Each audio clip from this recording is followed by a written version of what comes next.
Hello, Bruce Pandolfini. It's a real pleasure to welcome such a chess legend as you are here in our stream, in our YouTube channel. And I would like to share my excitement with our audience because when people hear your name in Europe, they either go, wow, or they say, who is that? I'm very interested to find out more about him. And allow me to give a brief but, however, remarkable recount of your contributions to chess. You were the analyst on public radio, I believe, for the game of the century, as it's called, or public television. It was public television. Public television on the match of the century between Bobby Fischer and Boris Spassky in 1972. You were actually portrayed by Sir Ben Kingsley in the 1993 movie Searching for Bobby Fischer, where a young chess prodigy's story unfolds. You were coaching Fabiano Caruana as a young kid between 1998 and 2000, 2001, something like that. Sounds right. I have been really impressed looking up all of your fireside books. You've almost released around 50 chess books. I've got some. I've got the Kasparov and Deep Blue. My daughter was asking today, why is it called and Deep Blue and not versus Deep Blue? I thought that's very nice to call it and Deep Blue. And I also have your Bobby Fischer's outrageous chess moves. I've got that one. So that's the one that upset Bobby. That upset Bobby for a while because he said something like, outrageous, isn't that a critical move? Of course, I didn't mean it that way. I heard you say that on one of the interviews. I think I listened to all of the interviews that are available, and I heard you tell that story that he didn't like the word outrageous. I think it's quite appropriate to call it like that. And I loved Bobby, so what can I say? I thought he was fantastic. And you were involved in the by now also legendary Netflix series, The Queen's Gambit, where you not only created around 350 chess positions, which is not enough to say because it's not only chess positions, it is chess positions where the whole world elite has so much respect for this work that's being done on this Netflix series. So this is one of your creations. And not only that, you're also sort of the inspired, you inspired the series title, The Queen's Gambit. Quite so. So that is really a very impressive legacy that you have in your long chess life. And I would like to ask you in this rich experience, what would you consider your most memorable moment in your colorful chess life? Well, that's difficult to answer. I certainly had personal moments concerning my own play, which I remember that were important to me. I reveled at some of my students' successes, and there have been many that meant a lot to me. I've met a lot of famous people, been involved in television, movies, and so many other projects. So much of that stands out. But if I had to pick one thing that made a great deal was of great importance to me and really changed my life, it was at the end of the 21st game of the World Championship match in 1972. After it was clear, I was in the television studio, and the word came back that Spassky was not going to resume his 21st game against Fischer, was going to resign, which de facto made Fischer the world chess champion. A certain euphoria broke out throughout the studio, and I was so excited. It was such an exalting experience. I don't think in my entire life I've ever been happier for another human being other than a close family member or friend, at that moment than I was for Fischer. I felt he really deserved it, and a kind of justice had been done, and that was maybe a highlight for me of my chess life. It meant so much to me, and of course, it set me off on a professional path after that to become a chess teacher, which is what I've done for 50 plus years. So that's the moment that stands out the most. I know it doesn't really apply to me so much, but it affected me deeply. And what are your reflections on this intersection of chess and global politics, and how do you think this has changed? Is it still the same as when Henry Kissinger called Bobby Fischer, or has it changed? What are your thoughts on that? Well, first of all, chess has always been a symbol of intelligence and strategic thinking. And we'd like to think that our leaders have those qualities, are logical, in a kind of Platonic philosopher king type. Of course, that's not really the way of the real world. But so it's always had, you've seen chess portrayed very often with the leaders of countries on a chessboard confronting each other. So chess has been used as a metaphor or trope to signify all kinds of political conflict and confrontations. And certainly going back to, I can remember times when chess did play or was involved in political decision making and things that happened. When Fischer couldn't play in Havana in 1965 because of the US embargo on Cuba, when he couldn't participate in the Capablanca Memorial, uh, that greatly affected his play. He had to play by teletype. And so his games were practically doubled in length. Everyone else had to do that just once when they played Bobby. Bobby had to do it every day, and so he wound up finishing not first in that.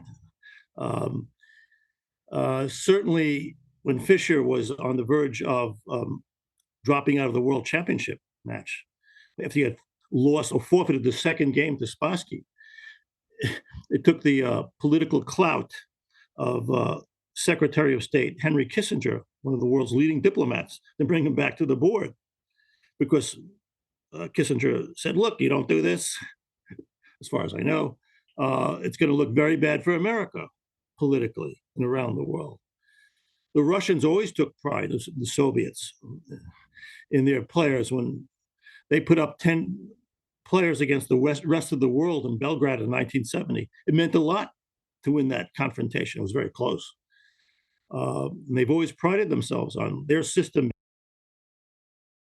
It certainly was so during the Fischer rise to the top. He got an incredible amount of attention. It was front page news on the New York Times, the Washington Post, and newspapers around the world, the major newspapers.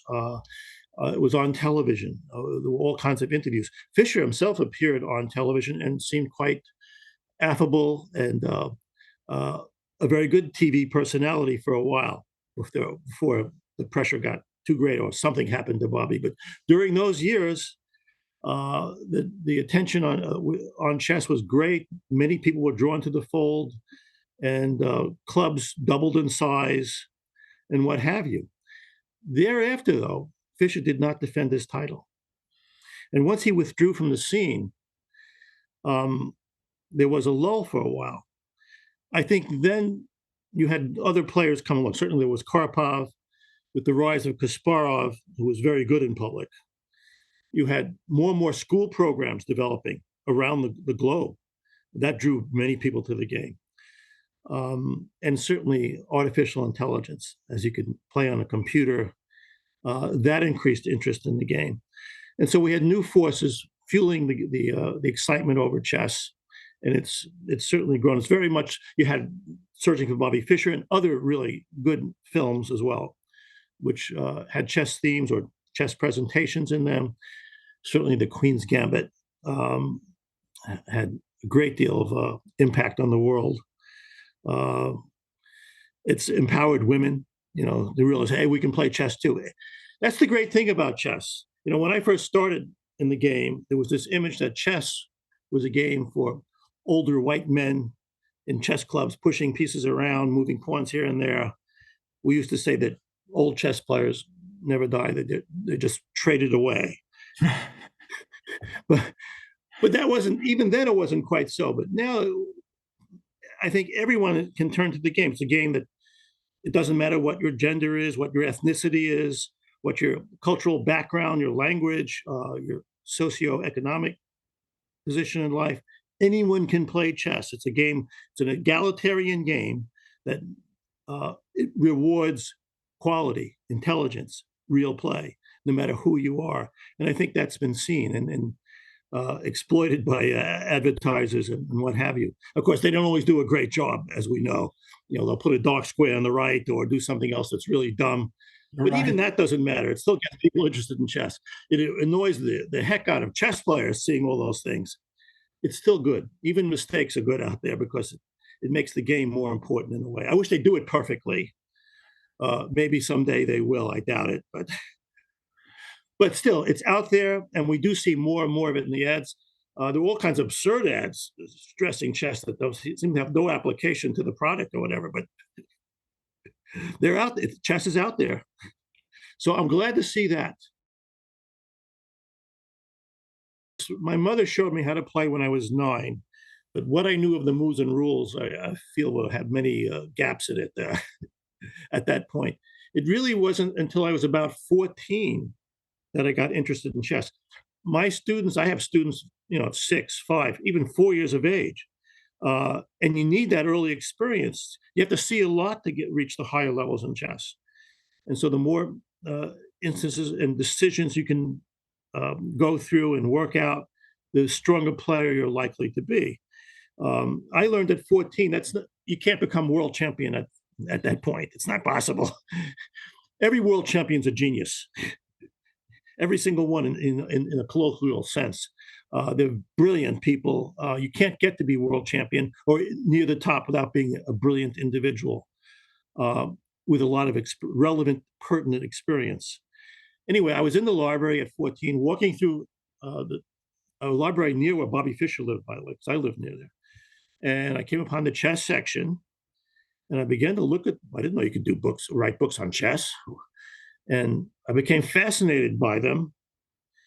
I liked the pictures of the pieces and the analysis and the interesting commentary. The names intrigued me, Nimzovich and Botvinnik and Rubinstein and Reshevsky and one after the other. I just loved Bogolyubov, whatever it was. I would try to pronounce them with my Brooklyn accent. That was not so easy. But I said, I have to take out some of these books and learn more about chess. And you were allowed 6 books at a time to take out. Well, there were 32 books there. I couldn't decide which 6. So I made my first strategic chess decision. I went back 6 times that day and cleaned out the entire section. Didn't go to school for a month and read chess books. And that's how I got into the game. It was my passion for chess books. Well, when I first started teaching back in the early 70s, after the Fischer-Spassky match, I was inundated with lessons. And I would work from, having been an analyst on television, I worked from as early as 6 in the morning to 2 in the morning. I had very little sleep. And I didn't work out of my office. I would go from apartment to apartment or business address to a business address. I liked going to people's homes. And that's the way I did it, even though it took a lot of travel time. I enjoyed doing that. But I had students throughout the day and classes throughout the day. I won't say I did them all brilliantly. Some of them were probably terrible, but you learn by doing a lot of it. I would realize I'd be saying certain things a certain way for a long period of time. And someday a student would ask a question, and I would realize, wow, I've been confusing students all this time by saying it a certain way. And I didn't realize it myself until the student asked a very obvious question. How I got involved in the coverage was interesting because I had really dropped out of chess. I was working at a large bookstore in New York, the Strand Bookstore, which is a famous bookstore. And I was behind the counter. It was late May of 1972. And this man put 5 or 6 books on the counter to buy them. I was working the register. And they were chess books, all of them. And so I got into a conversation with him. And it lasted a minute or two before we had to clear out because the next person online had to buy their books. And a few days later, I get a call, and it's from this fellow. And he happened to be the chief producer at Channel 13 in New York. And he said, "Would you like to be an analyst helping cover the Fischer-Spassky match?" I said, "What?" So it was totally by accident. I said, "Well, I'd be interested." He liked what I had to say behind the desk, checking out his books. Wow. So this is how you became the analyst for PBS for the. Yes, well, one of the analysts. There were several. The lead analyst was a man by the name of Shelby Lyman, and he was wonderful. I was one of his assistants. So, and I would say my role was not large, but even though it was small, I could not walk into a bar without someone recognizing me. That's how many people were watching in New York. And people would be watching in bars. People who knew nothing about chess because they were intrigued by Bobby Fischer and the spectacle of it all, the confrontation with the great Russian player and the Russian system. Would it topple Russian hegemony in chess, and all of that? So I was able to build a practice from that. I think I got 300 possible students to begin with from Channel 13 and the Marshall Chess Club. They gave me the names of students. I took 15. I was not a chess teacher then. I was not a teacher of any kind. I wanted to be a writer. That didn't quite work out. Not in the way I wanted it to anyway. I wanted to be a poet. I took 15 and I divvied them up to other chess masters in the New York area if they could, so they could try to be teachers. I'd give out 15 or 20 names to different prospective teachers. And a lot of chess teaching in New York started that way. People trying to give lessons from those lists. Some of those guys were very good. Some were terrible. I recall giving 15 students to one really strong player, and not a single student came back for a second lesson. But that's a whole other story. Well, but one has to say you are an author, and I feel you are also a poet. I have stumbled over one sentence in your book, Kasparov and Deep Blue.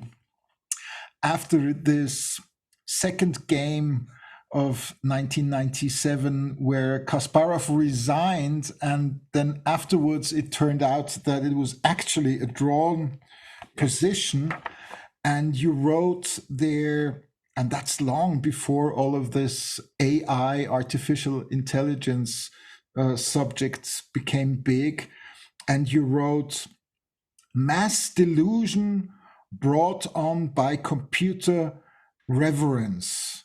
And I was really impressed to read that sentence from 1997. What are your thoughts on the development of artificial intelligence? Well, going back to the early days of computer scientists, some of the leading thinkers had tapped chess for models for thinking about things. I think von Neumann and Shannon and others did things using chess in early computer analysis, and there were many others. So it's always been integrated into computer science in a way. Early on, chess, the importance of artificial intelligence and chess. I think we tend to think that computers would outstrip human beings in every intellectual endeavor. So it wouldn't surprise the world if one day computers would get better than the top chess player. That hadn't really happened in 1997 with Kasparov and Deep Blue. At that point, Kasparov was still the better player. There's no question about it. Deep Blue did not win that match. Kasparov lost it. He knew it. He psyched himself out, and whatever he did, maybe he was fearful that cheating was going on. I don't think it was, of course, at all. He tried things. Did not play like Garry Kasparov. If he had just been Garry Kasparov, he would have won that match. But in the public eye, that was not the case. So Kasparov did a number on himself. He lost that match. He was still the better player in the world. Since then, of course, computers have surpassed humans. There's no question about it, especially at the faster speeds. But it's interesting. People have often thought that as computers got better and better, interest in chess would be lost because you could never beat, the computer then. But that's absurd. Go back 50 or 75 years, the average person couldn't have beaten Capablanca in a match, or Alekhine, or Botvinnik, or Bobby Fischer, or anyone. That didn't stop them from playing chess. They couldn't beat Magnus Carlsen now. That doesn't stop them from playing chess. Why should they stop playing chess because a computer could beat Magnus Carlsen? Makes no sense. So chess is going to continue to thrive. In fact, AI is very valuable. I mean, the ways we can study chess now is so improved. We can play chess, first of all, any time of day. We can have our games analyzed. We can see the newest ideas, the newest wrinkles. We can check out many examples to reinforce a concept. In the old days, you had to play through it from a book. It would take all day to reestablish the position on a board. Now you can click around, which explains why the best players in the world who ever lived as a group exist now. This is the strongest block of players ever. There's no question about it. There's no reason to doubt the present ratings. That doesn't mean that some of the poetry of chess doesn't seem to have been lost because of the overly scientific nature of the play and the preciseness of it.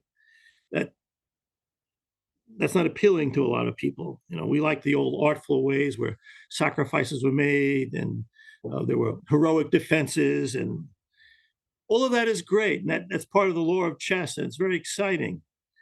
And I'm not sure everyone appreciates the nuances of today's play in the same way. But at the same time, it's hard to doubt the quality and strength of the play. When Fischer became the youngest grandmaster of all time, he was 15 years and 6 months old. I think the second youngest grandmaster ever, or the first one before him, was Boris Spassky at 18 and a couple of months. So he broke Spassky's record by 3 years rather. Since Fischer, something like 50 plus players have broken Fischer's record of being the youngest grandmaster ever. It's insane. I'm not saying all these players are Bobby Fischer. I'm not sure they all want to be Bobby Fischer either. Maybe they do in a chess sense. Certainly, there was only one Bobby Fischer. There was only one Garry Kasparov. There's only one Magnus Carlsen. If you get into the argument, which will never ending, who's the greatest player of all time, how the heck do you judge that? You can have camps going one way or the other. Obviously, that's one of the questions I would love to ask you. I know you love Botvinnik and Alekhine. These are names you keep mentioning. You've written books about Bobby Fischer and Garry Kasparov, naming them both the greatest chess players of all time. Now there are people like Magnus Carlsen, Fabiano Caruana. Do you think judging the greatest chess player of all time is just related to their play, or is it a mixture of sympathy, character, the way they play? I mean, who are the outstanding chess players for you, and can you explain why you think they are? Is it their personality, or is it their way of playing? Well, first of all, throughout all kinds of disciplines, people talk about the GOAT, the greatest of all time. That's just a common trope now. Everyone's doing that, whether it's football or some other sporting activity, or so you hear that all the time. It's just, why not in chess as well? And of course, with Facebook and other social media like that, you constantly having these exchanges take place on who's the best at this and that. In today's world, people usually fall into three camps, even though you could easily argue in favor of some others. Either there'll be those who say that Magnus Carlsen is obviously the greatest because he has the highest rating of all time. Valid argument. And he's certainly done very well at the top, defeating all challenges.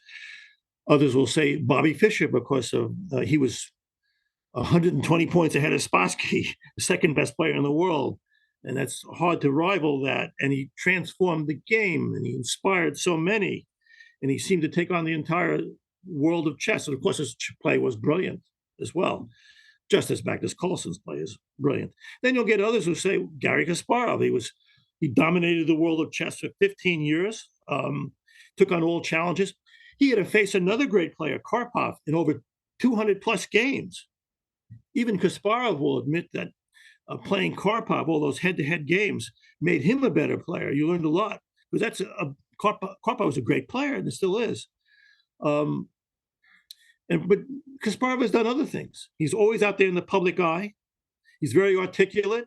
He's knowledgeable on all kinds of subjects. He's written some of the best chess books ever written.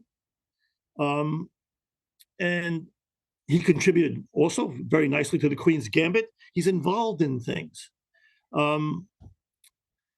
So you could easily make an argument for Garry Kasparov being the greatest player. It depends what you mean by greatest player. If you're going to go with rating purely and nothing else, you have to land in Magnus Carlsen's column. Although Garry Kasparov had the second highest rating, a pretty high one too, so at his best. Would Bobby Fischer's rating have gone higher if he had known years later that others would be judged better by how high his rating is? Would he have approached it differently? Could you say the same for Capablanca? Would Capablanca have given out all those summary draws to people who he could have crushed, maybe, if he'd known he'd be rated based on that? He was a very proud man. I'm not sure he would have done that. I knew Mrs. Capablanca very well, Olga Capablanca, and we often had conversations about things like that. And so it's really hard to say when you take all these factors into account. Do you just measure? You can't measure raw talent, I think. I don't know how to do that. Say this so-and-so is more talented. They're all talented beyond belief. Lasker was world champion for 27 years. Okay, you didn't have FIDE kicking him into action, making sure that he'd play. But still, he was world champion for 27 years. And he was a symbol outside of the game. He knew Einstein, things like that. Einstein wrote the preface to his games collection, the Hannock game collection. Where did he get Albert Einstein doing that for a chess player? He must be pretty important. There is this famous quote of Einstein on chess. Chess is the game that keeps the insane sane. And my wife adds, and makes the sane insane. And probably Ben Feingold would add Paul Morphy, who was never a world champion, but also a remarkable, outstanding player. Yeah, actually, you could make an argument for Morphy in the same way I made an argument for Fischer, because he was ahead of Spassky, that Morphy was further ahead of Anderson and every other great player in the world by such a margin then. And Morphy understood certain things that the other players didn't see. Morphy played a two-way game. He played just as brilliantly as Anderson on attack, but he was a fantastic defender. And I think the game really took off during that period. And one of the reasons that the game started to take off is that people were publishing more. More chess examples were appearing. Books were starting to appear. And you could learn from previous generations more easily, which gets into one of the key ways that a lot of chess teachers teach chess, which is to rely on what we call Reti's evolutionary approach to teaching chess, where essentially what he said is that the development of the individual chess player recapitulates the development of chess theory itself, in essence, which draws from other different disciplines in science and all that. You have an overlap of ideas.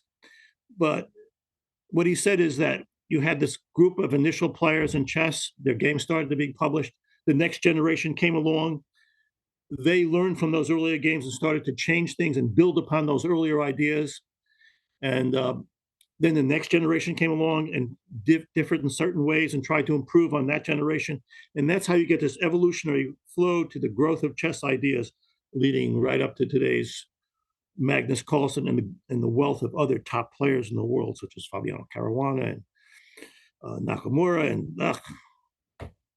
players from India and and China and around the world, brilliant players, the world champion, Ding Liren. It just goes on and on.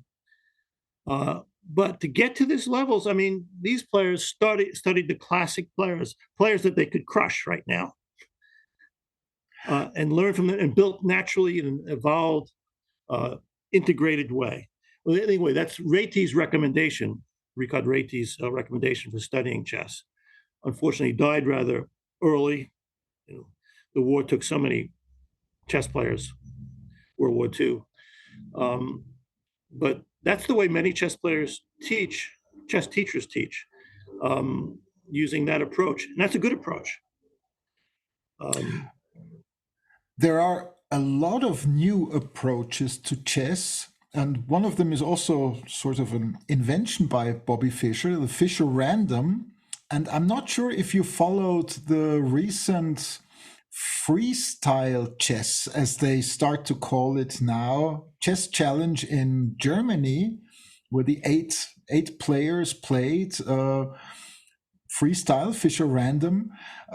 Are you and I it was really exciting, and they got brilliant views, and all the players seemed to love it. No opening preparation. What is your opinion on these different styles of chess? Do you think they add something to the game, or are you more of a purist in this regard? Well, Alexander, I think I'm a traditionalist. I'm happy with chess for what it is. But I mean, these novel ways and approaches are interesting, certainly. And I don't have a problem with people exploring them and trying them, looking for originality and creativity, and trying to find things that haven't been explored before, and studied. That makes a lot of sense. We're always doing that. But I can find enough excitement in the old version of chess to be content with it. You see, you know what happens in today's world. A lot of openings from the past that were discarded and simply fell out of use have been resuscitated and revived and used at the highest levels. For example, like the Berlin defense and the Lopez. That had been played for many years, and suddenly the world's best players are playing it. You know, and you'll get other things like that. Because those lines were not necessarily refuted; they just fell into disuse. People weren't playing them anymore. So that's a way of trying to revive the game and keep it interesting.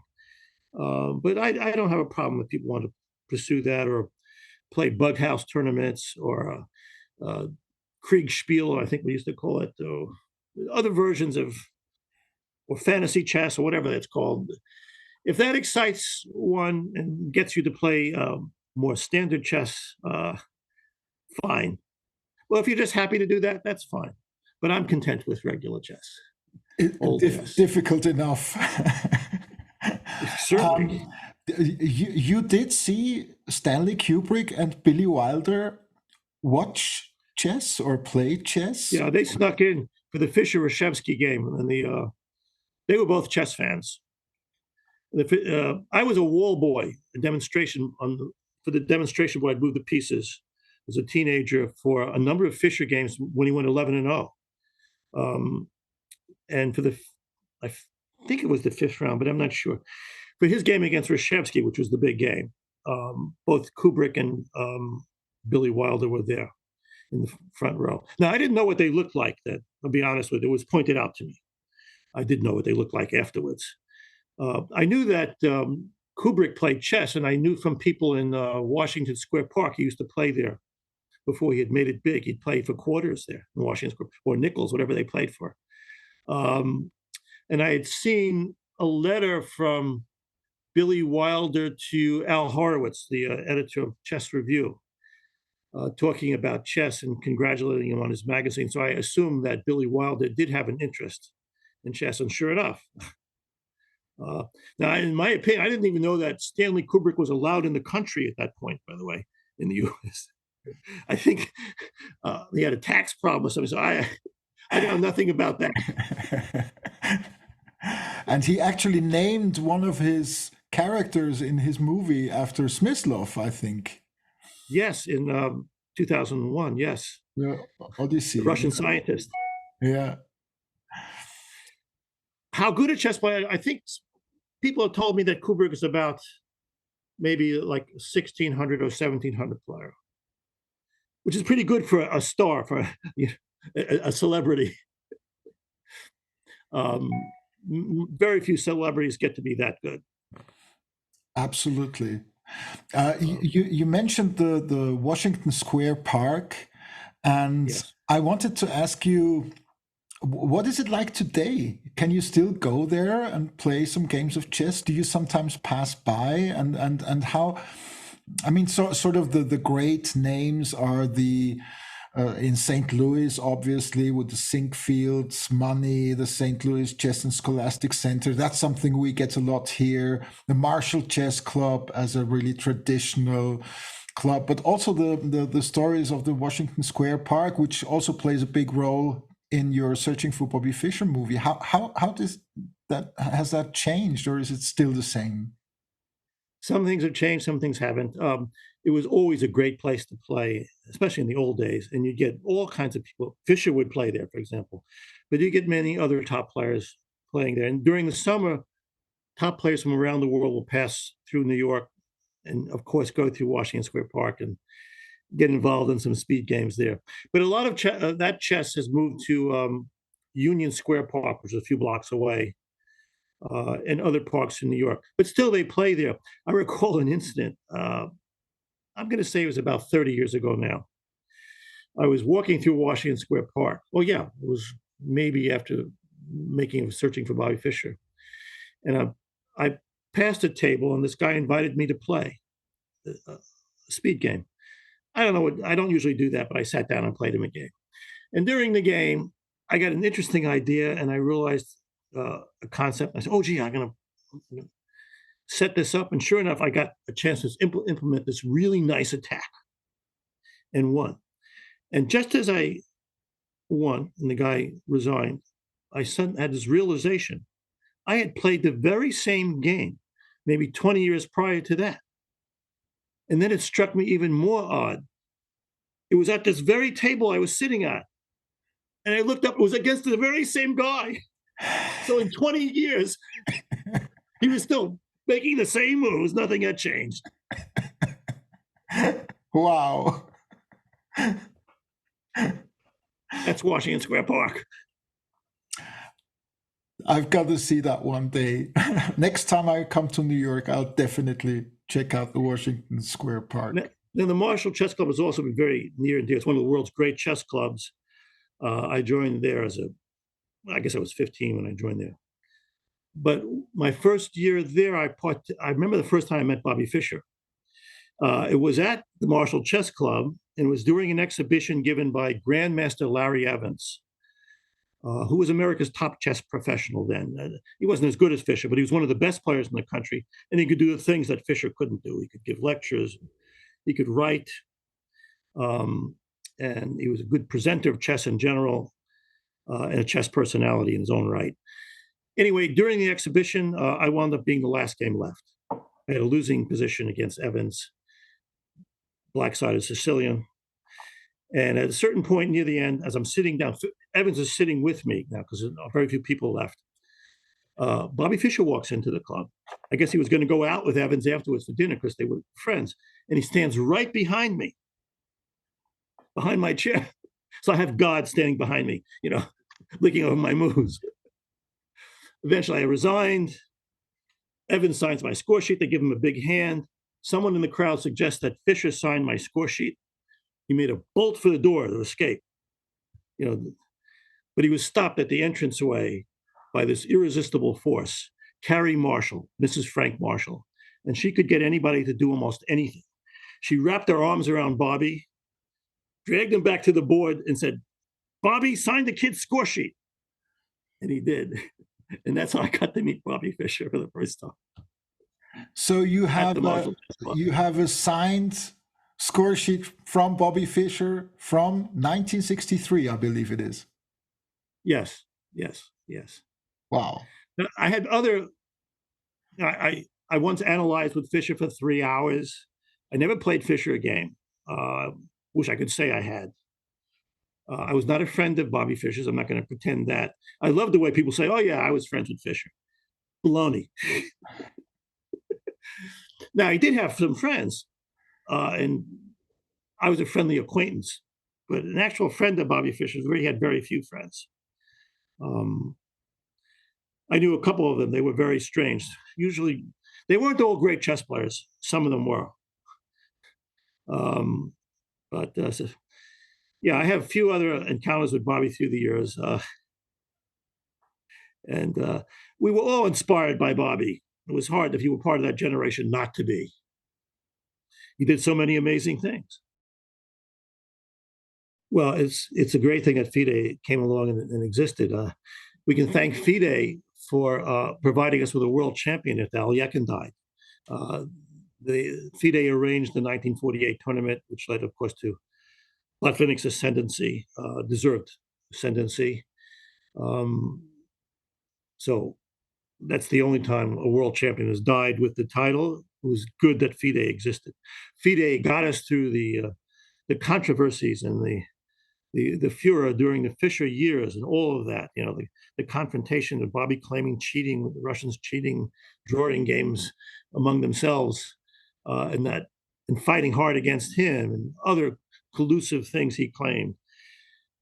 And all the ramifications of setting up the Fischer-Spassky match, it was very important that FIDE was there. As far as awarding titles and maintaining the rating system and finalizing rules and setting standards and determining scheduling of when events take place and figuring out who can be an arbiter and how you get to be an arbiter, how one gets to be a grandmaster and someone to monitor and oversee all of that. I think FIDE has done a marvelous job, a very difficult one, even though it's been bombarded by political forces throughout, differences of opinion. Chess players are always going to argue about this or that. That's the nature of being a chess player. And we certainly see that when it comes to chess politics. It may be even more ferocious than real world politics. So I think FIDE has done very well. So I applaud them on their 100 years of governing the game of chess. I think Kaisa probably approves, looks down upon it, more or less, not fully. Even Kaisa will disagree a little bit. And I expect we'll need them for the next 100 years to settle all kinds of disputes and to publicize the game. And chess is truly a universal game at this point. I think FIDE. I'm going to recommend to players in general, if they want to improve their game, besides always playing challenging opposition and being objective and analyzing your play openly and really trying to find where you went wrong and all of that, studying the end game. People don't do that. They should put more time into that. But what I would recommend is whether they're practicing or playing or whatever they're doing, while you're doing chess, play for real. Give it your all. Even when you're playing casual games, you'll get so much more out of it. You can relax afterwards. So if you really go in there absorbed and focused, you'll do much better all the time. At the Kennedy Center in Washington, the night they performed one of his operas, one of his comic operas, and I gave a talk on Philidor's history, I still remember, which was a lot of fun. This is years ago now. But of course, when I started teaching chess, I didn't know what to do. So I followed the classic teachers. I mean, who were the classic teachers back then? They were people like Lasker, Tarish, and Capablanca. And what did they recommend doing? Starting with the endgame. You talk to someone like Magnus Carlsen, he's going to say something like, young people today neglect the endgame. Magnus Carlsen is a brilliant endgame player. Of course, he knows all kinds of things about the openings. And of course, you shouldn't dismiss the openings. You need to study them as well. Middle game play and strategic planning and all of that. But you have to understand the end game, the ultimate goal of chess, where you're trying to get to. And you should even think organically, tying the opening to the middle game and the end game, because certain end game positions are likely to result from the openings you choose, the pawn structures, And so you do study it as an organic whole. You should not neglect the end game. Too many young people do. They need to complete their games. They can't expect to blow over their opponents over in 15 and 20 moves because they don't know anything. That's not the way of the world anymore. Their opponents do know things. Besides, it's beautiful. One of the main reasons I teach chess is because I love teaching chess. And that's what I try to show my students. I can show my passion for chess to my students. I'm hoping that will inspire them to develop their own love for the game. That's how I teach chess, to show my own love for it. People have asked me again and again, why don't I do that? So I have been taking notes. And I have many, many stories. Most of them have not appeared or told. Some very funny, some not so. But I have so many stories about chess personalities, others, luminaries interested in chess, things I've learned along the way, dumb things I've done, just funny anecdotes, and a certain ethos that comes from all of it, that emanates from my practice of teaching chess. I've loved teaching chess. I'd love to write about that. How did I make a living from doing that? Because it seemed impossible in the beginning. Of course, in the beginning, I took every assignment possible, whether I was paid or not. I never dismissed a student because they couldn't afford the lessons. I always gave them equal time, which meant I was working like a dog very often. But I loved doing it. And so I think that's why I stayed as a chess teacher and managed to get by.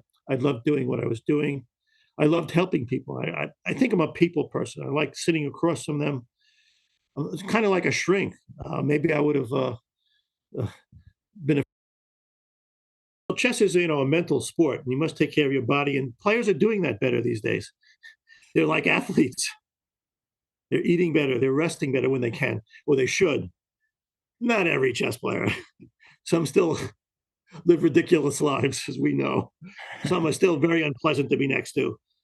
But in general, the competitive chess player takes care of themselves these days. I mean, you have to. This is a tough game. Everyone's a genius at the top. Everyone's gifted at the top. And the smallest things can decide who emerges as champion or not. It's a game of little differences. I won't say I have a favorite one. I like them all. I mean, even the bad ones are good.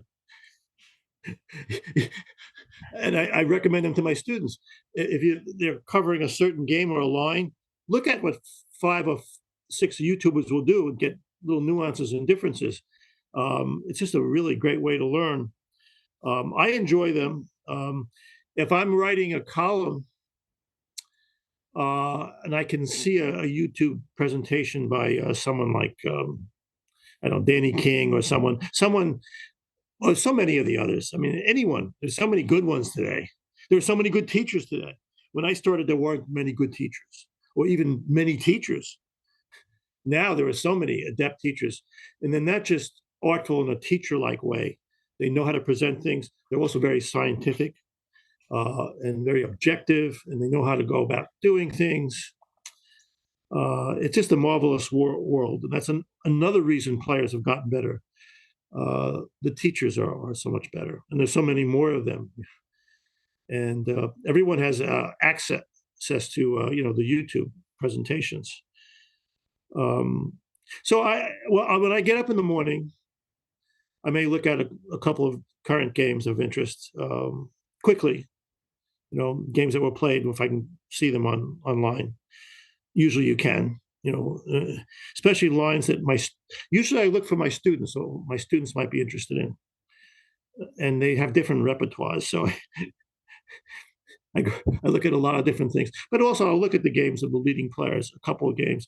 I may even play a couple of games online.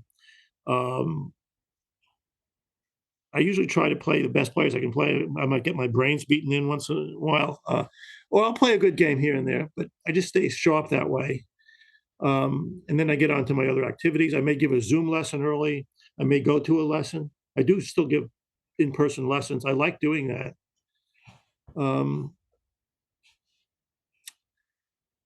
that consists of the bulk of the day. Now, I don't work to midnight anymore. I can't stay up that late. I fall asleep much earlier. Physically, I can't do it. I remember when I used to teach at 1 or 2 in the morning, even as a young man. You're teaching there at 1 and 2 in the morning, your head drops. And it's a strange thing when your opponent or your student doesn't even realize it, because they're so out of it too at 2 in the morning. Who takes lessons at 1 or 2 in the morning?